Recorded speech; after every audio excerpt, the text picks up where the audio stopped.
کہ کیا دجال کسی انسان کا نام ہے یا کسی تہذیب یا کسی سسٹم کا نام ہے؟ وہ انسان ہوگا کا خروج ہوگا، وہ کوئی اس پورے نظام کا نام نہیں ہے۔ تو جب حضور صلی اللہ علیہ وسلم اس کا حلیہ بیان کر رہے ہیں کہ اس کے آگے حدیث ہیں کہ اس کے بال ایسے ہی ہوں گے، اس کی آنکھ اس طرح کی ہوگی اور یہ اس کا سارا نظام ہوگا۔ یہ دجال نے ابھی پیدا ہونا ہے یا وہ پیدا ہوگا پھر اس کا خروج ہوگا، وہ کہاں سے آئے گا؟ کہ خلاصہ یہ ہے کہ دجال جو ہے وہ پیدا ہو چکا ہے۔ حضور صلی اللہ علیہ وسلم نے ارشاد فرمایا کہ عراق اور شام کے درمیان ایک جگہ ہے جہاں سے اس کا خروج ہوگا۔ کہ دجال کس طرح لوگوں کو گمراہ کرے گا؟ جسے کہتے ہیں نا کہ جسے ایک تو معجزے کے مقابل جو جادوگری کہہ لیں یا الوژن ہے، نظر کا دھوکہ ہے، ایسے بہت سارے کام وہ کرے گا۔ تو اس میں ایک کویسچن آپ کے سامنے یہ رکھنا چاہوں گا کہ جب بھی کوئی فتنہ دنیا میں برپا ہوتا ہے تو یہ قانون قدرت ہے کہ اللہ تعالیٰ اس فتنے کے خاتمے کے لیے کوئی نہ کوئی بندوبست بھی فرما دیتے ہیں کہ جب حضرت عیسیٰ علیہ السلام نازل ہوں گے تو انہیں دجال دیکھے گا تو وہ ایسے پگھلنے لگے گا جیسے چربی پگھلتی ہے، تو پھر وہ دجال کو قتل کریں گے۔ السلام علیکم ورحمۃ اللہ۔ معزز خواتین و حضرات، ایک نئے پوڈ کاسٹ ایپیسوڈ کے ساتھ آپ کا ہوسٹ محمد مزمل آپ کی خدمت میں حاضر ہے۔ آج ہم جس ٹاپک پر ڈسکشن کرنے جا رہے ہیں، علامات قیامت میں سے فتنہ دجال، جس کو بڑی وضاحت کے ساتھ نبی مکرم صلی اللہ علیہ وسلم نے بیان فرمایا ہے۔ اس موضوع پر ڈیٹیل کے ساتھ گفتگو کرنے کے لیے ہمارے اسٹوڈیو میں ہمارے ساتھ موجود ہیں ڈاکٹر محمد اسد اللہ، لیکچرر، پنجاب کالج مین کیمپس۔ آپ کا شکریہ ادا کرتے ہیں اور آپ سے درخواست کرتے ہیں کہ فتنہ دجال پر ابتدائی طور پر ذرا روشنی ڈالیے۔ بسم اللہ الرحمن الرحیم، رب اشرح لی صدری ویسر لی امری واحلل عقدۃ من لسانی یفقہوا قولی۔ حضور صلی اللہ علیہ وسلم نے علامات قیامت کے متعلق کچھ خبریں ارشاد فرمائیں۔ ان کو دو حصوں میں تقسیم کیا جاتا ہے۔ کچھ وہ خبریں ہیں یا علامات ہیں جنہیں ہم علامات صغریٰ کہتے ہیں، چھوٹی چھوٹی علامات۔ جی جی بالکل۔ اور کچھ وہ ہیں جنہیں علامات کبریٰ کہا جاتا ہے۔ علامات صغریٰ یہ وہ علامات ہیں قیامت کی جو حضور صلی اللہ علیہ وسلم کے دور سے لے کر آج تک رونما ہو رہی ہیں اور قیامت تک ہوتی رہیں گی۔ ان میں سے بہت ساری چیزیں جن کا حضور نے ذکر کیا آج کے ہم اپنے معاشرے میں ان کو دیکھتے بھی ہیں۔ علامات کبریٰ جو ہیں، بڑی علامات، ان میں سے جس طرح آپ نے کہا کہ فتنہ دجال ہے، دجال کا خروج ہے، حضرت عیسیٰ علیہ السلام کی آمد ہے، یاجوج ماجوج کا خروج ہے، اور بھی اس طرح کی ہیں جنہیں علامات کبریٰ کہتے ہیں۔ یہ وہ علامات ہیں جو قیامت کے قریب رونما ہوں گی۔ ان میں سے فتنہ دجال بھی ایک قیامت کی علامت جسے قرار دیا گیا ہے، اور یہ بہت بڑی آزمائش ہے مسلمانوں کے لیے۔ یہ اتنا بڑا فتنہ ہے جس سے حضور صلی اللہ علیہ وسلم نے بہت زیادہ صحابہ کرام کو آگاہ کیا، ڈرایا، اور اس سے بچنے کی تاکید کی گئی ہے۔ احادیث میں بڑی وضاحت کے ساتھ اس کا ذکر ملتا ہے۔ بہت مقامات پہ حضور صلی اللہ علیہ وسلم نے اس کا ذکر کیا۔ ایسے ہی حتیٰ کہ ایک روایت ہے، یہ کتنا بڑا فتنہ ہے، حشام بن عامر رضی اللہ تعالیٰ عنہ سے۔ آپ فرماتے ہیں کہ حضور صلی اللہ علیہ وسلم نے ارشاد فرمایا، تخلیق آدم سے لے کر قیامت تک کوئی فتنہ دجال کے فتنے سے بڑا نہیں ہے۔ اللہ اکبر۔ یعنی یہ اتنا بڑا فتنہ ہے کہ حضور نے کہا کہ حضرت آدم علیہ السلام سے لے کر قیامت تک جتنے بھی فتنے آئے ہیں مختلف امتوں کو ان میں مبتلا کیا گیا، حضور نے فرمایا جتنا بڑا فتنہ یہ ہوگا دجال کا فتنہ، اس سے بڑا فتنہ نہ پہلے کوئی آیا ہے نہ بعد میں آئے گا۔ اور پھر ایک اور روایت میں حضور صلی اللہ علیہ وسلم نے فرمایا کہ یہ فتنہ دجال مسلمانوں پر اس قدر سخت ہوگا، اور جب یہ فتنہ رونما ہوگا تو مسلمانوں پر ایسے پہاڑ ٹوٹ پڑیں گے کہ ایک دن ایک سال کے برابر محسوس ہوگا، یعنی اس طرح مشکل ہو جائے گا ایک دن بھی گزارنا۔ تو جس طرح روایات سے پتہ چلتا ہے کہ 40 دن میں وہ پوری دنیا کا چکر لگائے گا اور 40 دن رہے گا، تو حضور فرماتے ہیں کہ ان دنوں میں مسلمانوں کی حالت یہ ہوگی کہ ایک دن ان کے لیے گزارنا مشکل ہو جائے گا، ایک سال کے برابر انہیں لگے گا۔ تو یہ اتنا بڑا فتنہ ہے۔ اچھا، اس میں بڑی آپ نے ابتدائی طور پر بہت جامع معنی گفتگو فرما دی دجال کے موضوع. اچھا، ایک چیز ہمیں کنفیوز کرتی ہے، اکثر سوشل میڈیا پہ بھی ہم سنتے ہیں اور بھی لوگوں کے منہ سے ہم یہ باتیں سنتے رہتے ہیں کہ کیا دجال کسی انسان یا کسی تہذیب کا، کسی انسان کا نام ہے یا کسی تہذیب یا کسی سسٹم کا نام ہے؟ کیونکہ ہم کہتے ہیں کہ یہ دجالی نظام ہے، یہ دجالی سسٹم ہے. تو یہ ایکچولی ہمیں کلیئر کیجئے کہ یہ کوئی سسٹم کا نام ہے، تہذیب کا نام ہے یا کسی انسان کا نام ہے؟ جی، یہ بڑا اچھا سوال ہے. اس حوالے سے نا ایک اوپینین یہ ہے، کچھ لوگ یہ کہتے ہیں کہ یہ کوئی ہیومن بینگ نہیں ہے، یعنی انسان نہیں ہے، یہ ایک پورا نظام ہے، سسٹم کا نام دجال ہے، بالکل ایسے پورا دجالی نظام ہے. تو ایسا نہیں ہے.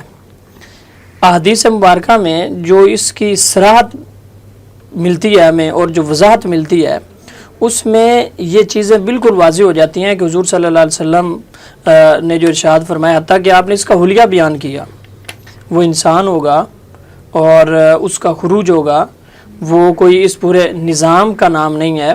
تو جب حضور صلی اللہ علیہ وسلم اس کا حلیہ بیان کر رہے ہیں کہ اس کے آگے حدیث آئیں گی کہ اس کے بال ایسے ہوں گے، اس کی آنکھ اس طرح کی ہوگی اور یہ اس کا سارا نظام ہوگا.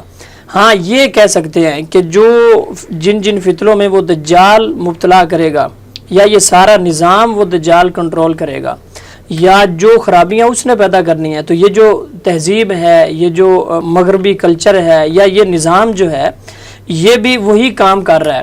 تو اس طرح سے ہم کہہ سکتے ہیں کہ یہ دجالی نظام ہے، یعنی جو دجال نے کرنا ہے نا کام، تو یہ تہذیب یا یہ سسٹم یا یہ نظام یہ بھی وہی کام کر رہا ہے. تو اس لیے یہ ہمیں سمجھ لینا چاہیے کہ وہ ایک شخص ہوگا اور جوانی کی عمر میں اس کا ظہور ہوگا. اس حوالے سے حضور صلی اللہ علیہ وسلم نے اس کا حلیہ تک بیان کیا. آپ نے فرمایا کہ ہر نبی نے دجال کی خبر دی ہے، لیکن میں تمہیں بتا رہا ہوں کہ وہ کانا ہوگا. حتیٰ کہ حضور نے فرمایا کہ حضرت نوح علیہ السلام نے بھی اپنی قوم کو ڈرایا، یعنی ہر نبی نے اس فتنے سے اپنی قوم کو خبردار کیا ہے. اب دیکھیں حضرت نوح علیہ السلام کا عرصہ کہاں ہے دورانیہ، اور حضور صلی اللہ علیہ وسلم تو درمیان میں کتنا دورانیہ ہے. تو حضرت نوح علیہ السلام بھی اپنی قوم کو اس فتنے سے ڈرا رہے ہیں، حضور صلی اللہ علیہ وسلم بھی ڈرا رہے ہیں. لیکن حضور نے فرمایا کہ ایک چیز میں تمہیں اضافی بتا رہا ہوں جو کسی نبی نے اپنی قوم کو نہیں بتائی، وہ یہ ہے کہ وہ کانا ہوگا، ایک آنکھ سے. علامت بتائی. ہاں، اس کی علامت بتائی. پھر حضور نے فرمایا کہ وہ گچھے دار بالوں والا ایک شخص ہوگا، جوان شخص ہوگا، اس کی ایک آنکھ بے نور ہوگی اور اس کی آنکھ انگور کے طرح ابری ہوئی ہوگی. تو اس کی ایک آنکھ کے متعلق حضور نے فرمایا کہ بے نور ہوگی، اور جس طرح انگور ہوتا ہے اس طرح ابری ہوئی اس کی ایک آنکھ ہوگی. اور مسلم شریف کے حدیث ہے جس میں حضور نے فرمایا کہ میں اس کو عبد العزیٰ بن قطن سے تشبیہ دیتا ہوں، یعنی وہ ایک شخص ہوگا. تو یہاں پہ بعض کا لوگوں کے ذہن میں شاید اس کی ایک ہی آنکھ ہوگی. بعض لوگ پھر یہ کیمرے کو بھی کہہ دیتے ہیں شاید یہ وہی فتنہ ہے کہ جو کیمرے نے اور میڈیا نے فتنے بپا کیے ہیں، اس کی بھی ایک آنکھ ہوتی ہے. تو وہ دجال جو ہے اس کی ایک آنکھ ہوگی، تو یہی دجال ہے. مجھے اتنا زیادہ فیمس ہے یہ چیز کہ اس کی ایک آنکھ ہوگی کہ اگر آپ گوگل پہ دجال لکھتے ہیں نا تو گوگل بھی جو آپ کو پکچرز دے گی نا تو ان میں موسٹ آف ایسی ہوں گی کہ بعض روایات بھی ہیں جن سے یہ نہ پتہ چلتا ہے کہ اس کی ایک آنکھ ہوگی. لیکن یہ جو میں نے حدیث آپ کے سامنے رکھی ہے اس میں یہ ہے کہ اس کی دو آنکھیں ہوگی، ایک آنکھ ہوگی اور دوسری آنکھ بے نور ہوگی اور انگور کی طرح ابری ہوئی ہوگی. تو ہم جس سوال پہ بحث کر رہے تھے، بات کر رہے تھے، وہ یہ تھا کہ کیا وہ دجال انسان ہے یا نظام ہے. تو میں نے آپ کو کہا کہ حدیث میں صراحت ملتی ہے، وضاحت ملتی ہے کہ وہ ایک شخص ہوگا. حتیٰ کہ حضور صلی اللہ علیہ وسلم نے اس کا حلیہ بیان کیا ہے کہ اس کے بال اس طرح کے ہوں گے، اس کی آنکھ اس طرح کی ہوگی، اور یہ سارا معاملہ ہے. تو یہ سمجھ لینا چاہیے کہ وہ کوئی نظام نہیں ہے، وہ ایک شخص ہے جو اس پورے نظام کو ہینڈل کرے گا اور اسی نظام کا حصہ ہوگا، یہ ساری چیزیں ہوگی، لیکن وہ ایک شخص ہوگا. چلیں یہ چیز تو کلیئر ہوئی کہ وہ کسی سسٹم یا تہذیب کا نام نہیں ہے بلکہ وہ باقاعدہ ایک انسان ہوگا. اچھا، ایک اور چیز ہے کہ دجال ظاہر ہے روایات موجود ہیں اور آپ تفصیل سے ہمیں اس پر بتائیں گے. یہ دجال نے ابھی پیدا ہونا ہے یا وہ پیدا ہوگا پھر اس کا خروج ہوگا، وہ کہاں سے آئے گا؟ یہ وہ کویسچنز ہیں جو ہمارے نوجوانوں کے ذہن میں ابھرتے ہیں، بلکہ سوسائٹی میں رہنے والے کئی لوگ پوچھتے بھی ہیں. تو آپ اس پہ بتائیے کہ وہ پیدا ہوگا یا خروج ہوگا اور کہاں سے آئے گا وہ، یہ اس پہ ذرا روشنی ڈالیے. یہ ایک بات ہے کہ کیا وہ جب وہ آئے گا تو اسی وقت پیدا ہوگا یا پیدا ہو چکا ہے یا اس کا خروج ہوگا. تو اس حوالے سے بھی حدیث سے ہمیں صراحت ملتی ہے. حضور صلی اللہ علیہ وسلم نے وہ ایک آگے ہم حدیث بیان کریں گے، مسلم شریف کی بڑی طویل حدیث ہے جس میں حضرت تمیم داری ایک صحابی ہیں، ان کی ملاقات بھی ہوئی دجال کے ساتھ. تو ان روایات سے واضح یہ پتہ چلتا ہے کہ خلاصہ یہ ہے کہ دجال جو ہے وہ پیدا ہو چکا ہے اور وہ کسی ایسے مقام پہ اس کو جکڑا ہوا ہے. تو جب اللہ تعالیٰ چاہے گا تو اس کی زنجیریں توڑ دی جائیں گی تو اس کا خروج ہوگا. یعنی جو روایات کا خلاصہ ہے وہ میں نے آپ کے سامنے ذکر کر دیا ہے کہ وہ پیدا ہوگا، پیدا بھی ہو چکا ہے، پیدا ہو چکا ہے، کسی نہ کسی جگہ میں موجود بھی ہے، جیسے ملاقات ہوئی ہے ظاہر ہے، اور پھر اس کا خروج ہوگا. اور جیسے آپ نے پیچھے روایت ذکر کی حضرت نوح علیہ السلام والی، تو اٹ مینس کہ وہ پیدا تو ہو چکا ہے نا، پیدا آگے نہیں ہوگا بلکہ وہ پیدا ہو چکا ہے. تو یہ پہلی چیز ہے کہ وہ پیدا ہو چکا ہے، اس کا خروج ہوگا. اور حدیث میں اس چیز کی وضاحت کی گئی کہ وہ لا ولد ہوگا، یعنی آگے اس کی کوئی اولاد نہیں ہوگی. تو اب اس کا ظہور کہاں سے ہوگا؟ تو وہ بھی ایک روایت ہے جس میں حضور صلی اللہ علیہ وسلم نے ارشاد فرمایا کہ عراق اور شام کے درمیان ایک جگہ ہے جہاں سے اس کا خروج ہوگا. پیدا ہو چکا ہے اور عراق اور شام کے درمیان کوئی ایسا علاقہ ہے جہاں سے وہ نکلے گا جب اللہ تعالیٰ چاہے گا. اس کی زنجیریں توڑ دی جائیں گی جن میں جکڑا ہوا ہے، وہ آگے ہم حدیث بیان کرتے ہیں. تو یہ بات سمجھ لینی چاہیے کہ وہ پیدا ہو چکا ہے اور اس کا خروج ہوگا. جی بہت اچھے سے آپ نے وضاحت کر دی. اچھا ایک چیز اور اس میں آپ جو ہے وہ انٹر کر لیجئے کہ بتائیے دجال کی پیروی کرنے والے لوگ وہ کون ہوں گے، کون اس کو فالو کریں گے؟ ظاہر ہے ہمارے سامنے تو کوئی چھوٹا سا فتنہ یا چھوٹی سی آزمائش آتی ہے تو ہم میجورٹی آف ٹائم اس پہ پورا نہیں اتر پاتے، سرخرو نہیں ہوتے اس آزمائش میں. تو جب دجال جیسا اتنا بڑا فتنہ جسے آقا کریم صلی اللہ علیہ وسلم نے فرمایا ہے، جب وہ ہمارے سامنے یا ہماری کسی نسل کے سامنے نمودار ہوگا تو لوگ اس کو ظاہر ہے اس کی جو حرکتیں ہوں گی ان کو دیکھ کر فالو کریں گے. تو وہ پیروی کرنے والے لوگ کون سے ہوں گے؟ اچھا یہ ایک بات ہے کہ اس کی پیروی کرنے والے لوگ کون سے ہوں گے. دوسری بات یہ ہے کہ اب جب حضور صلی اللہ علیہ وسلم نے اس کی علامات ذکر کر دی ہیں کہ اس کی ایک آنکھ ہوگی انگور کی طرح ابری ہوئی اور یہ اس کی نشانیاں ہیں، تو بعض اوقات لوگ سوال کرتے ہیں کہ جب حضور نے ساری نشانیاں بتا دی ہیں تو اس کے باوجود جو ہے لوگ پھر بھی اس کی پیروی کیسے کریں گے؟ تو یہی تو انسان کی آزمائش ہے. ایک شخص کو پتہ ہوتا ہے کہ یہ میں گناہ کا کام کر رہا ہوں لیکن اس کے باوجود بھی کرتا ہے. اس کو پتہ ہے ازر من الشمس ہے کہ میں جو یہ نشہ کر رہا ہوں تو اس کا نقصان کیا ہے، ماں باپ اس کو روکتے ہیں، ڈاکٹر، اس کے باوجود وہ سارا کچھ جو ہے وہ کر رہا ہوتا ہے. تو یہ انسان کی نیچر ہے کہ انسان اس کا اتنا عادی ہو چکا ہے کہ نہ چاہتے ہوئے بھی اپنے نفس پہ کنٹرول نہیں ہوتا. اس کو پتہ ہے کہ یہ کام میں غلط کر رہا ہوں لیکن پھر بھی وہ کرتا ہے. جیسے قبر کے سوالات ہیں، پتہ ہے کہ یہ پوچھے جانے ہیں، قیامت کے سوالات کا بالکل، پھر بھی انسان گناہ کرتا ہے. اب ایک شخص کو پتہ ہے کہ رزق حرام جو میں کھا رہا ہوں کما رہا ہوں تو اس کی کتنی وعیدیں ذکر کی گئی ہیں لیکن اس کے باوجود وہ کرتا ہے.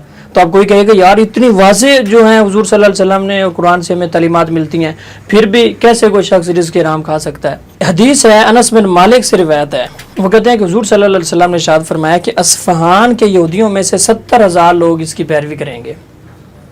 اصفہان جو ایران کا علاقہ ہے، تو فرمایا کہ اصفہان کے یہودیوں میں سے 70,000 لوگ جو ہیں اس کی پیروی کریں گے سب سے پہلے ابتدان، اور وہ اپنے اوپر چادریں اڑے ہوئے ہوں گے. تو یہودی جو ہیں ظاہر ہے وہ اس کو ویلکم کریں گے. بعد میں جب اس کو قتل کیا جائے گا، حضرت عیسیٰ علیہ السلام جب اس کو قتل کریں گے تو وہ بھی اسرائیل کا ایک علاقہ ہے جو حدیث میں جو ملتا ہے مقام جہاں پہ قتل کیا جائے گا، تو وہ بھی یہودیوں کا گڑھ ہے، اسرائیل کا علاقہ، وہاں پہ قتل کیا جائے گا.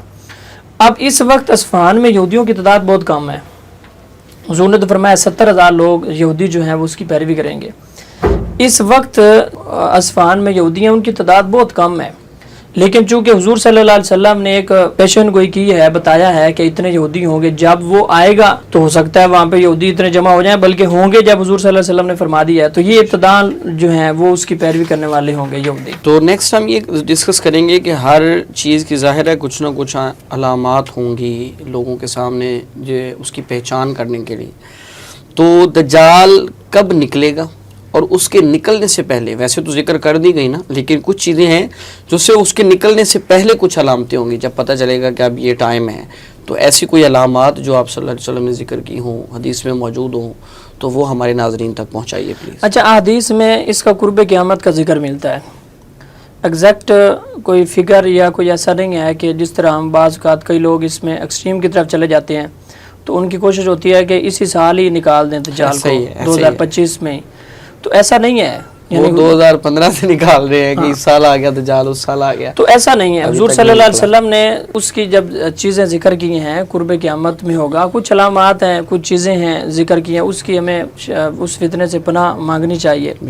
اب وہ حدیث جو ہے صحیح مسلم کی، تو بہت تفصیل کے ساتھ اس میں ذکر کیا گیا ہے دجال کا، جس میں تمیم داری کی ملاقات ہوتی ہے دجال کے ساتھ. اچھا، صحابی رسول کی ملاقات. پھر وہ آتے ہیں اور حضور صلی اللہ علیہ وسلم کو آ کے یہ ساری ملاقات، یہ مکالمہ سناتے ہیں. تو حضور پھر صحابہ کو جمع کرتے ہیں. پھر حضور صلی اللہ علیہ وسلم باقاعدہ ندا کرواتے ہیں مدینہ میں، سارے لوگوں کو جمع کرتے ہیں اور نماز کے بعد کھڑے ہو کے پھر حضور صلی اللہ علیہ وسلم انہیں خطبہ ارشاد فرماتے ہیں کہ یہ وہی دجال ہے جس کے بارے میں تمہیں ڈراتا ہوں. تو بعض اوقات تو صحابہ کرام فرماتے ہیں کہ حضور صلی اللہ علیہ وسلم دجال کا اتنا ذکر کرتے اور اتنا ہمیں اس سے بچنے کی حضور صلی اللہ علیہ وسلم تلقین فرماتے کہ ہمیں ایسا لگتا تھا کہ ابھی اس جھنڈ سے جو ہے دجال نکل آئے گا. تو یہ صورتحال جو ہے ہوتی تھی. تمیم داری رضی اللہ تعالیٰ عنہ یہ صحابی ہیں، یہ تجارتی سفر کرتے تھے سمندر کا بحری جہاز کے ذریعے. تو یہ حضور صلی اللہ علیہ وسلم کے پاس آئے اور انہوں نے حضور کو یہ سارا واقعہ سنایا. وہ کہتے ہیں کہ یا رسول اللہ، ہم 30 آدمی تھے جو بحری جہاز میں سفر کر رہے تھے اور لخم اور جزام کی قوم میں سے تھے، 30 افراد ہم تھے. تو کہتے ہیں کہ سمندر کی لہروں میں ہم پھنس گئے، طوفان آیا. تو کئی دنوں تک سمندر کی لہریں ہمارے ساتھ کھیلتی رہیں، یعنی ہم وہیں پہ جکڑے رہے، کہیں آگے پیچھے نہیں جا سکے جہاں ہم نے جانا تھا. تو سمندر میں ہم پھنسے رہے. بلاخر کہتے ہیں کہ ایک جزیرے پہ جا کے ہمارا جہاز لگا. جب ہم اس پہ اترے، وہاں ہم آئے تو وہاں ہم نے ایک جانور دیکھا جو کثیر بالوں والا اور بھاری دم والا تھا. تو اس سے ہم نے پوچھا کہ تو کون ہے؟ تو اس جانور نے کہا کہ میں جاسوس ہوں. تو اس نے کہا کہ تم میری بات چھوڑو، فلاں عمارت میں عبادت گاہ میں جاؤ، وہاں پہ ایک شخص تمہاری خبر کا بہت شوقین ہے، اسے بڑا اشتیاق ہے، انتظار کر رہا ہے، تو ادھر جاؤ. حضرت تمیم داری کہتے ہیں کہ جب ہم وہاں گئے تو وہاں پہ کہتے ہیں کہ ہم نے ایک شخص دیکھا جو اتنا بڑے قد کا تھا اور اتنا سخت جکڑا ہوا تھا کہ اس سے پہلے ہم نے نہ اتنے بڑے قد کا آدمی کوئی دیکھا تھا اور نہ ہی اتنا سخت جکڑا ہوا آدمی کوئی دیکھا تھا. اچھا. تو کہتے ہیں کہ ہم نے جب اتنے بڑے قد کا آدمی اور اتنا سخت جکڑا ہوا ایک شخص وہاں پہ دیکھا تو اس کے ساتھ پھر مکالمہ ہوا. اور پھر کہتے ہیں کہ اس کے دونوں ہاتھ اس طرح اس کی گردن کے ساتھ بندھے ہوئے تھے اور اس کی جو رانیں ہیں وہ اس کے ٹخنوں کے ساتھ بندھی ہوئی تھی، یعنی اس طرح لوہے کی زنجیروں کے ساتھ اس کو جکڑا ہوا تھا. اب یہاں پہ مکالمہ ہوتا ہے حضرت تمیم داری کا دجال کے ساتھ. صحابی رسول کہتے ہیں کہ ہم نے اسے کہا کہ تو کیا چیز ہے؟ ہم حیران ہوئے کہ اتنا بڑا شخص اور اس حالت میں. ہم نے کہا کہ تو کون ہے، تو کیا چیز ہے؟ اس نے کہا کہ تم اپنا حال بتاؤ، تم کون ہو؟ تو انہوں نے کہا کہ ہم عرب لوگ ہیں، ہم سمندری سفر کرتے ہیں، تجارتی سفر کرتے ہیں. اس طرح ہم سفر کر رہے تھے تو سمندر میں پھنس گئے ہیں، سمندر کی لہروں میں ہم پھنسے رہے. تو بالآخر ہم اس جزیرے پہ آ ملے تو یہاں پہ ہمیں ایک جانور ملا جو بھاری دم والا تھا، کثیر بالوں والا تھا. تو اس نے ہمیں کہا کہ اس مکان میں جاؤ، وہاں پہ ایک شخص تمہاری خبروں کا بڑا شوقین ہے، تو اسے کچھ خبریں چاہیے جو تم سے لینا چاہتا ہے. تو اچھا، اس نے کہا کہ پھر مجھے آپ یہ بتاؤ 3 چیزوں کے متعلق. اس نے پوچھا 4 چیزوں کے متعلق. اس نے کہا کہ بحسان کے نخلستان کی خبر دو. بحسان کے نخلستان کی خبر دو، کیا وہ پھل دیتا ہے؟ یہ شام کا علاقہ ہے. دجال پوچھ رہا ہے، دجال پوچھ رہا ہے کہ مجھے آپ بحسان کا جو نخلستان ہے، باغ ہے، کھجوروں کا باغ ہے، اس کے متعلق آپ خبر دیں کہ آپ وہ بھی پھل دے رہا ہے. انہوں نے کہا کہ وہ پھل دیتا ہے. تو دجال نے کہا کہ ان قریب وہ پھل دینا بند کر دے گا. پہلی علامت. دوسرا اس نے ذکر کیا کہ مجھے تبرستان کے دریا کی خبر دو، دریا تبریہ کی، کیا وہ بہتا ہے اور لوگ اس سے پانی لیتے ہیں؟ تو انہوں نے کہا کہ وہ بھی بہہ رہا ہے. اس نے کہا کہ ان قریب وہ بھی بہنا بند ہو جائے گا. تیسرا اس نے پوچھا کہ مجھے آپ جو زغر کا چشمہ ہے اس کے متعلق آپ بتائیے کہ کیا لوگ اس سے کھیتی باڑی کو سیراب کرتے ہیں اور اس کا پانی چل رہا ہے؟ تو انہوں نے کہا کہ اس میں تو بہت پانی ہے اور لوگ جو ہیں اس سے بڑا سیراب ہو رہے ہیں، اپنی کھیتی باڑیاں سیراب کرتے ہیں. پھر اس نے چوتھا سوال کیا. اس نے کہا کہ یعنی یہ اس کا کہنے کا مطلب تھا جب یہ تینوں چیزیں بند ہو جائیں گی تو اس کے بعد میرا خروج ہوگا. پھر اس نے کہا کہ مجھے عرب کے نبی کے متعلق خبر دو. یعنی حضور صلی اللہ علیہ وسلم کے متعلق اس نے پوچھا کہ ان کے متعلق مجھے آپ خبر دیں.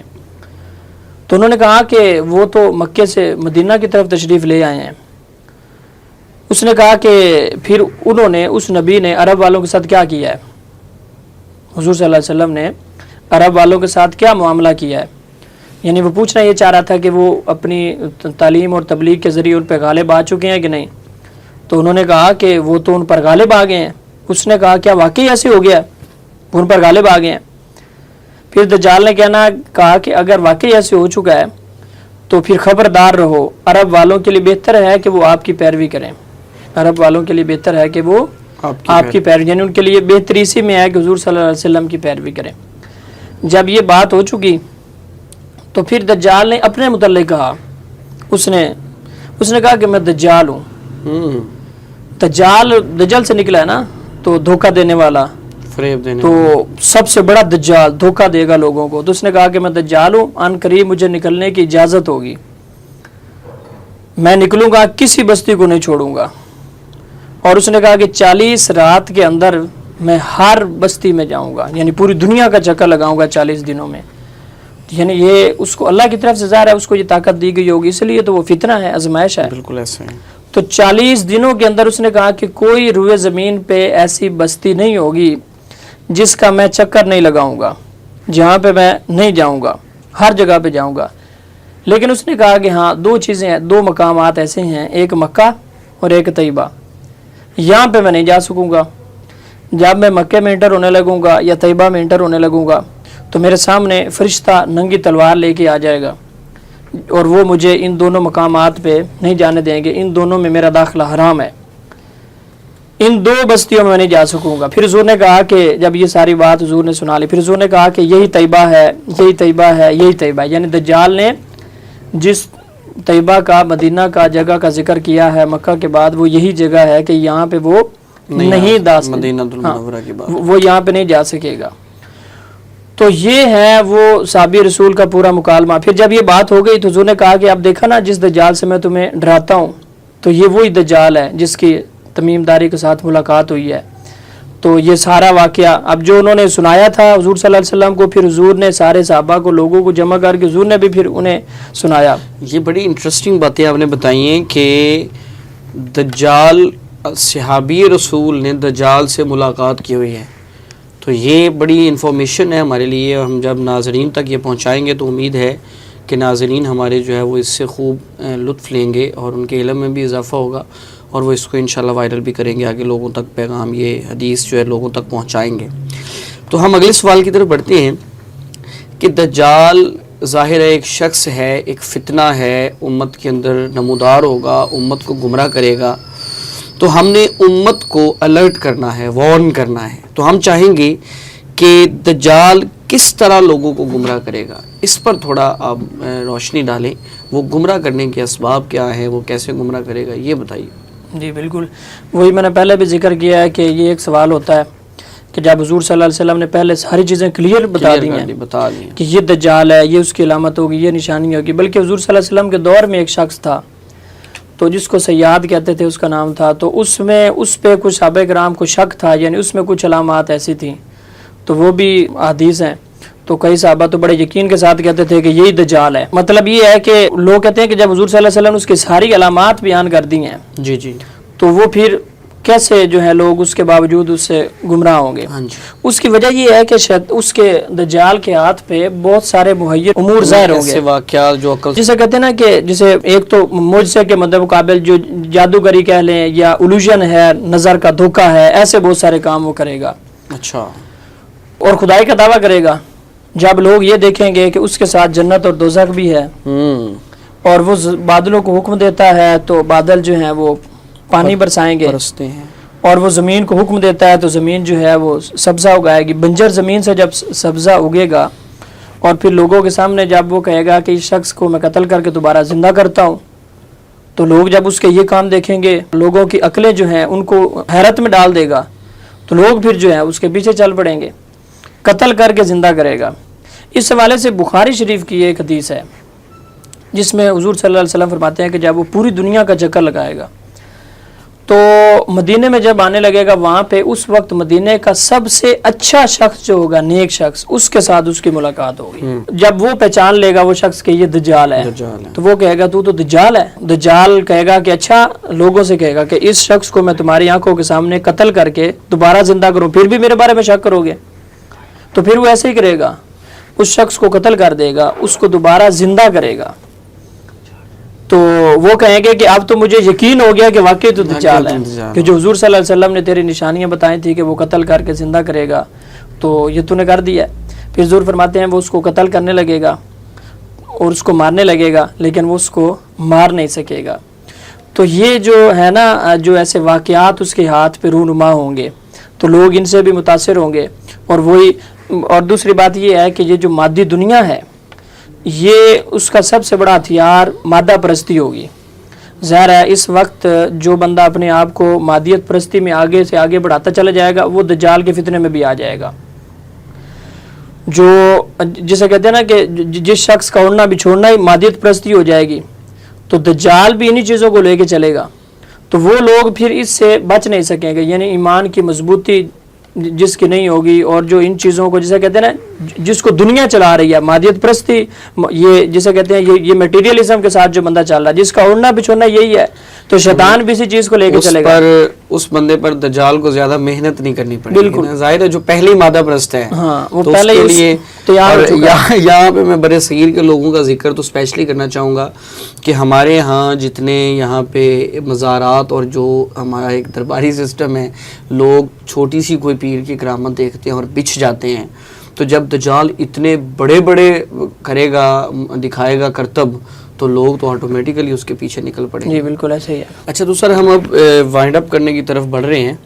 تو اس میں ایک کویسچن آپ کے سامنے یہ رکھنا چاہوں گا کہ جب بھی کوئی فتنہ دنیا میں بپا ہوتا ہے تو یہ قانون قدرت ہے کہ اللہ تعالیٰ اس فتنے کے خاتمے کے لیے کوئی نہ کوئی بندوبست وہ بھی فرما دیتے ہیں. تو اب ظاہر ہے دجال ایک بہت بڑا فتنہ ہے، جیسے آپ نے حدیث سنائی بھی ہے. تو یہ دجال کا خاتمہ کیسے ہوگا، کون کرے گا، کس جگہ قتل کیا جائے گا، یہ بھی ذرا پلیز. اچھا، اس حوالے سے حضرت عیسیٰ علیہ السلام جو ہیں وہ پہلے تشریف لائیں گے دجال سے. یعنی جب دجال کا خروج ہوگا اس سے پہلے حضرت عیسیٰ علیہ السلام تشریف لائیں گے، دجال کے آنے سے بھی پہلے. ہاں جی. تو جب لوگوں مسلمانوں کے 3 گروہ ہو جائیں گے. یعنی ایک تو گروہ وہ ہوگا جو سیرت حضرت عیسیٰ علیہ السلام کی بھی پیروی نہیں کرے گا، بدقسمت لوگ. تو حضرت عبداللہ بن عمر سے روایت ہے کہ جب حضرت عیسیٰ علیہ السلام نازل ہوں گے تو انہیں دجال دیکھے گا تو وہ ایسے پگھلنے لگے گا جیسے چربی پگھلتی ہے. یعنی حضرت عیسیٰ علیہ السلام کو دیکھ کے دجال کی یہ صورتحال ہوگی کہ وہ انہیں دیکھ کے ایسے پگھلنے لگے گا جس طرح چربی پگھلتی ہے. تو پھر وہ دجال کو قتل کریں گے. اور حضرت عیسیٰ علیہ السلام اس کو حدیث میں جو ہمیں جس مقام کا ذکر ملتا ہے، مقام میں لد پر، لد ایک مقام ہے اور یہ اسرائیل میں ایک جگہ ہے، تو باب لد کے پاس اسے حضرت عیسیٰ علیہ السلام اسے قتل کریں گے. تو یعنی حضرت عیسیٰ علیہ السلام اس کو قتل کریں گے اور لد کے مقام پہ اس کا خاتمہ ہوگا. اور اس کو پھر یعنی وہ 40 دنوں میں پوری دنیا کا چکر لگائے گا. جب وہ ساری بستیوں میں پھر لے گا تو اس مقام پہ پھر حضرت عیسیٰ علیہ السلام اس کا خاتمہ کر دیں گے، اس کو قتل کر دیں گے. چلیں یہ ہو گیا اب اس کا خاتمہ. اس کے بعد دیکھتے ہیں کہ دجال ظاہر جب فتنہ پیدا ہوگا تو اس کے بچنے کی کوئی نہ کوئی تدابیر ہوں گی، بتایا گیا ہوگا اس کے بارے میں، کوئی دعائیں سکھائی گئی ہوں گی. تو وہ ایک بڑا امپورٹنٹ اور آخری سوال بھی ہے کہ دجال کے فتنے سے بچنے کی تدابیر کیا ہے، اس پر بھی یہ بڑا اہم سوال ہے. جی جی بالکل. فتنہ دجال سے بچنے کی تدابیر جو ہمیں حضور صلی اللہ علیہ وسلم کی سیرت سے ملتی ہیں، ان میں سے پہلی چیز تو یہ ہے کہ اس سے جتنا ہو سکے اوائڈ کرنے کی تلقین کی گئی ہے. یہ فرمایا گیا کہ جب دجال آئے گا تو اس کے سامنے نہ جاؤ بلکہ اس سے دور بھاگو. حدیث میں حضور صلی اللہ علیہ وسلم نے یہ ارشاد فرمایا کہ اس کا مقابلہ کرنے کی بجائے، یعنی احادیث میں ہم جتنی بھی چیزیں دیکھتے ہیں اس حوالے سے تو کہیں پہ بھی دجال کا مقابلہ کرنے کا نہیں کہا گیا. یعنی وہ اتنا طاقتور ہوگا، اتنا پاورفل ہوگا، اس قدر دھوکہ دے گا لوگوں کو کہ کوئی شخص اگر یہ سمجھے گا کہ میں تو بڑا صاحب ایمان ہوں تو میں اس کا مقابلہ کر لوں گا، یا میں جو ہے اس کے خلاف کھڑا ہو جاؤں گا، اس کا ایمان ہو سکتا ہے کہ اس کے سامنے جائے تو کچھ نہ کر سکے. تو اس لیے احادیث میں ہمیں جس چیز کا ذکر ملتا ہے وہ اسی چیز کی تاکید کی گئی ہے کہ کوئی شخص بھی دجال کا مقابلہ کرنے کا نہ سوچے، اس کا مقابلہ نہ کرے، جتنا ہو سکے اس سے ایوائڈ کرے، اس سے بھاگے، اس سے دور ہو جائے۔ تو یہ، اور ویسے اصل اصول بھی یہی ہے کہ جو حضور صلی اللہ علیہ وسلم نے جس طرح مثلا حدیث ہے جس میں آپ نے فرمایا کہ حلال بھی واضح ہے، حرام بھی واضح ہے، تو اور کچھ چیزیں درمیان میں مشتبہات ہیں، تو حضور نے فرمایا کہ جو بندہ ان مشتبہات میں پڑ گیا نا تو وہ حرام میں بھی پڑ جائے گا، چاہے وہ جتنا ہی سمجھ لیں کہ وہ مشکوک چیزوں میں وہ نیک ہو، پارسا ہو، اس کا ایمان جتنا مضبوط ہو، تو بالآخر ہوگا کیا، آہستہ آہستہ جو ہے وہ، جس طرح حضور نے ایک اور مثال سے سمجھایا کہ جو بکریاں چرانے والا چرواہا ہے تو وہ اگر چراگاہ کے قریب لے کے جائے گا تو قریب ہے کوئی بکری وہ چراگاہ میں چلی جائے، تو جب وہ بکریوں کو رکھے گا ہی دور تو پھر تو کوئی بکری نہیں جائے گی۔ تو اس لیے جتنے بھی فتنے احادیث میں ذکر کیا گیا ہے کہ بعد میں امت پر فتنے آئیں گے اور امت کو ان فتنوں میں مبتلا کیا جائے گا، تو اس میں سب سے اہم چیز جو ہے وہ صرف فتنہ دجال کے متعلق نہیں ہے کہ ان سے ایوائڈ کیا جائے، ان کا مقابلہ نہ کیا جائے، ان کے قریب نہ جایا جائے، جتنا ہو سکے ان سے دور جایا جائے۔ تو پہلی چیز اس حوالے سے دعا ہے۔ ظاہر ہے جو ایک مزاج ہے اسلام کا کہ کوئی بھی ہم کام کرتے ہیں تو اس حوالے سے دعاؤں کا ہمیں طریقہ کار سکھایا گیا ہے اور اس طرف ترغیب دی گئی ہے۔ ہر فتنے سے بچنے کے لیے دعائیں ہیں، اور حضور صلی اللہ علیہ وسلم جو روٹین کی دعائیں مانگا کرتے تھے ان میں سے یہ دعا ہے جو دجال کے فتنے سے حضور صلی اللہ علیہ وسلم دعا مانگتے تھے۔ نمازوں میں جو حضور صلی اللہ علیہ وسلم دعائیں مانگتے تھے ان میں سے یہ دعا بھی ہے نمازوں میں۔ ہاں جی، ہمارے یہاں تو اکثر ایک ہوتا ہے نا کہ لوگ وہ ایک دعا ہم نے یاد کی ہوئی ہے، ربی جعلنی مقیم الصلاۃ ومن ذریتی، تو اکثر لوگ شاید سمجھتے ہیں کہ شاید یہ جو نماز ہم نے بچپن میں، وہ تو ظاہر ہے ایک دعا جب بچپن میں وہ بچے جس طرح مسجد میں سپارہ پڑھنے کے لیے جاتے ہیں تو ایک نماز پوری یاد کروا دی جاتی ہے، اور وہ دعا بھی ایک اچھی ہے، وہ چونکہ والدین کا اس میں ذکر ہے تو وہ اس نسبت سے، تو اس کا یہ مطلب نہیں ہے کہ وہی ایک دعا آپ یاد کر لیں ساری زندگی وہی نماز میں پڑھیں۔ تو اللہ تعالیٰ کے ساتھ جو رابطے کا سب سے اہم مقام ہوتا ہے وہ نماز ہی ہوتی ہے۔ تو حضور صلی اللہ علیہ وسلم نماز میں کثرت کے ساتھ دعائیں مانگا کرتے تھے، لمبی لمبی دعائیں مانگتے تھے، دونوں سجدوں میں، دونوں سجدوں کے درمیان، رکوع میں، آخری تشہد میں جب آپ بیٹھتے تھے تب مانگتے تھے، قومے میں۔ یہ جب آپ نماز پڑھ رہے ہو علیحدہ، ظاہر ہے جب جماعت کے ساتھ نماز پڑھیں گے تو اس میں تو پھر ایسا نہیں ہے، اس میں تو تلقین کی گئی ہے کہ جو شخص تم میں سے امامت کروائے تو اسے چاہیے کہ مختصر نماز پڑھائے۔ کیوں؟ حضور نے فرمایا کہ تمہارے پیچھے بچے بھی ہیں، بوڑھے بھی ہیں، کمزور بھی ہیں، عورتیں بھی ہیں۔ بلکہ ایک روایت ہے جس میں حضور صلی اللہ علیہ وسلم ارشاد فرماتے ہیں کہ میں نماز پڑھا رہا ہوتا ہوں، میرا دل چاہتا ہے کہ میں قرات کو لمبا کروں، یعنی مجھے سرور آ رہا ہے، لیکن میں اپنے پیچھے ایک بچے کے رونے کی آواز سنتا ہوں، تو پھر میں کہتا ہوں کہ اس کی ماں جو ہے اس کی وجہ سے پریشان ہوگی، تو پھر میں نماز کو مختصر کر دیتا ہوں۔ تو یہ ایک ضمناً بات آ گئی کہ جماعت کا معاملہ تو یہ ہے کہ وہ تو مختصر ہوگی، لیکن جب آپ اکیلے نماز پڑھ رہے ہیں تو اس میں پھر آپ دعائیں جتنی بھی ہیں تو وہ آپ دعائیں مانگیں گے، یعنی جو آپ کو مصیبت ہے، پریشانی ہے، تکلیف ہے۔ تو حضور صلی اللہ علیہ وسلم نماز میں جو جن دعاؤں کا اہتمام کیا کرتے تھے، جو روٹین کی دعائیں ہیں، ان میں سے ایک دعا یہ بھی ہے، اور یہ دعا ہمیں یاد کرنی چاہیے اور اس کو اپنی روٹین کی دعاؤں میں شامل کرنا چاہیے، جو دجال کے فتنے سے محفوظ رہنے کی دعا ہے۔ اللہم انی اعوذ بک من عذاب القبر و اعوذ بک من فتنۃ المسیح الدجال، کہ یا اللہ میں تجھ سے عذاب قبر سے پناہ مانگتا ہوں اور دجال کے فتنے سے پناہ مانگتا ہوں، وَأَعُوذُ بِكَ مِن فِتْنَةِ الْمَحْيَا وَالْمَمَاتِ، اور یا اللہ میں تجھ سے زندگی اور موت کے فتنے سے پناہ مانگتا ہوں۔ اللہم انی اعوذ بک، میں تجھ سے پناہ مانگتا ہوں، من الماسمی، گناہ کے فتنے سے، والمغرمی، اور قرض کے فتنے سے۔ تو یہ ایک چھوٹی سی دعا ہے، اس کو یاد کرنا چاہیے۔ پہلی تدبیر کیا ہو گئی کہ دعاؤں کا اہتمام کرنا چاہیے، اور اگر یہ عربی والی نہ بھی یاد ہو تو اپنی زبان میں، جس مرضی زبان میں اللہ تعالیٰ سے دعا مانگیں۔ کوشش پہلی تو یہی ہونی چاہیے کہ یہ یاد کر لی جائے، مسنون دعا ہے، نبی کریم صلی اللہ علیہ وسلم نے پڑھی ہوئی ہے، تو اس کو اگر یاد کر لیا جائے تو زیادہ اولا ہے۔ ورنہ جب نماز کے بعد بیٹھتے ہیں، جب ہم اپنی دیگر دعائیں مانگتے ہیں تو اس میں اس دعا کو بھی شامل کرنا چاہیے کہ یا اللہ ہمیں دجال کے فتنے سے محفوظ فرما، پہلی چیز۔ دوسری چیز جو حضور صلی اللہ علیہ وسلم نے ترغیب دی ہے، آپ نے فرمایا کہ جو شخص سورۃ الکہف کی پہلی 10 آیات کو یاد کر لے گا تو وہ دجال کے فتنے سے محفوظ رہے گا۔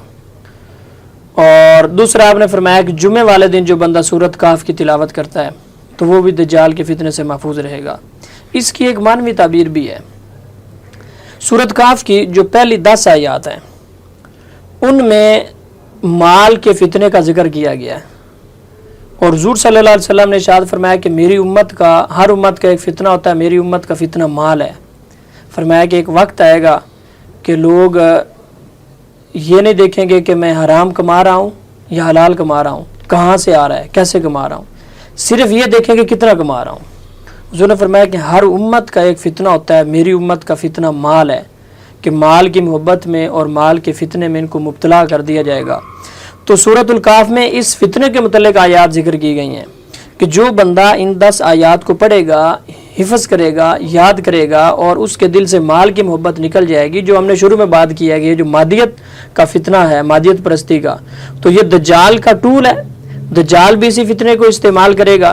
تو جو بندہ پہلے ہی اس میں گھسا ہوا ہے تو اس کو تو دجال جو ہے وہ جلدی کیپچر کر لے گا، اس پر قبضہ کر لے گا۔ ایک چیز تو یہ ہے۔ دوسرا پھر سورۃ الکہف میں جو نوجوانوں کا واقعہ ذکر کیا گیا ہے، کہف غار کو کہتے ہیں نا، تو وہ اپنا ایمان بچا کے غار کی طرف گئے تھے۔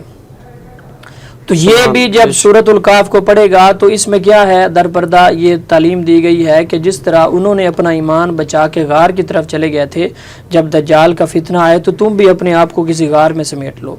اس سے مراد یہ بھی ہو سکتا ہے کہ دور دراز جنگلوں میں نکل جاؤ، اور غار سے مراد یہ بھی ہے کہ جو تو تم اپنا جو ایک سرکل تم نے بنایا ہے، انٹرنیٹ کی دنیا ہے، اس میں تم وہ ساری چیزیں دیکھو جو ایمان کی مضبوطی والی ہیں، اور تم اپنے ایک ایسا حصار اپنے گرد قائم کر لو جس کے اندر تم رہو تو تمہارا ایمان مضبوط سے مضبوط ہوتا چلا جائے۔ ایسے لوگوں کو سنو انٹرنیٹ پہ جس سے تمہارا ایمان مضبوط ہو، نہ کہ ایسی چیزیں دیکھیں جس سے ہمارا ایمان کو خطرہ ہو۔ تو یہ بھی ایک غار کی تعبیر ہو سکتی ہے۔ تو اس لیے حضور صلی اللہ علیہ وسلم نے ارشاد فرمایا کہ سورۃ الکہف کی پہلی 10 آیات یاد کر لے گا تو وہ دجال کے فتنے سے محفوظ رہے گا۔ بلکہ ایک روایت بھی ہے جس میں حضور نے فرمایا کہ دجال کے فتنے کے وقت سب سے بڑا کسی شخص کے پاس جو اثاثہ ہوگا یا اس کا مال ہوگا وہ بکری ہوگی، تو اس کو بکریاں لے کے کہیں پہاڑوں میں چلا جائے، وہاں پہ ان کا دودھ پیے اور وہاں پہ رہے، یعنی وہ اپنے آپ کو اتنا دجال کے فتنے سے دور لے جائے۔ بہت الرٹ کیا گیا۔ ہاں، اس کا خلاصہ یہی ہے کہ دعائیں مانگے اور جو اس سے ایوائڈ کی صورتیں ہو سکتی ہیں وہ ساری کی ساری اختیار کرے۔ انٹرنیٹ پہ جس طرح ہم دیکھتے ہیں یا جو مادیت پرستی ہے، ان چیزوں سے اپنے آپ کو بچا کے رکھے، اپنے گرد ایک ایسا حصار قائم کرے جس سے اس کا ایمان مضبوط ہو، اور جتنا ہو سکے قیامت دجال کے وقت اپنے آپ کو اس سے ایوائڈ کرے۔ جس طرح حضور نے فرمایا کہ اس کا مقابلہ نہ کرو، اس سے دور بھاگو۔ تو یہ تدابیر حضور صلی اللہ علیہ وسلم نے ذکر کی ہیں۔ جی بہت اچھے سے آپ نے وضاحت فرمائی۔ جی تو ناظرین، امید کرتے ہیں کہ آج کا پوڈ کاسٹ، آج کی یہ ایپیسوڈ جو علامات قیامت میں سے دجال کے عنوان پر جو ایک تفصیلی بات کی گئی ہے آپ کو پسند آئی ہوگی۔ آپ بھی ہمارے اس مشن میں، اس نیک کام میں ہمارے ساتھی بن سکتے ہیں۔ یہ ایک بہت بڑا فتنہ ہے، اس فتنے سے آگاہ کرنا ہر مسلمان کی ذمہ داری ہے۔ آپ ہمارے اس پوڈ کاسٹ کو زیادہ سے زیادہ لوگوں تک پہنچانے میں ہماری مدد کریں، اور یہ فتنہ اس سے لوگوں کو آگاہ کریں، اور اپنی قیمتی آراء کا اظہار ضرور کیا کریں۔ انشاءاللہ ایک نئے پوڈ کاسٹ ایپیسوڈ کے ساتھ دوبارہ آپ کی خدمت میں حاضر ہوں گے۔ تب تک کے لیے ہمیں اجازت دیجیے۔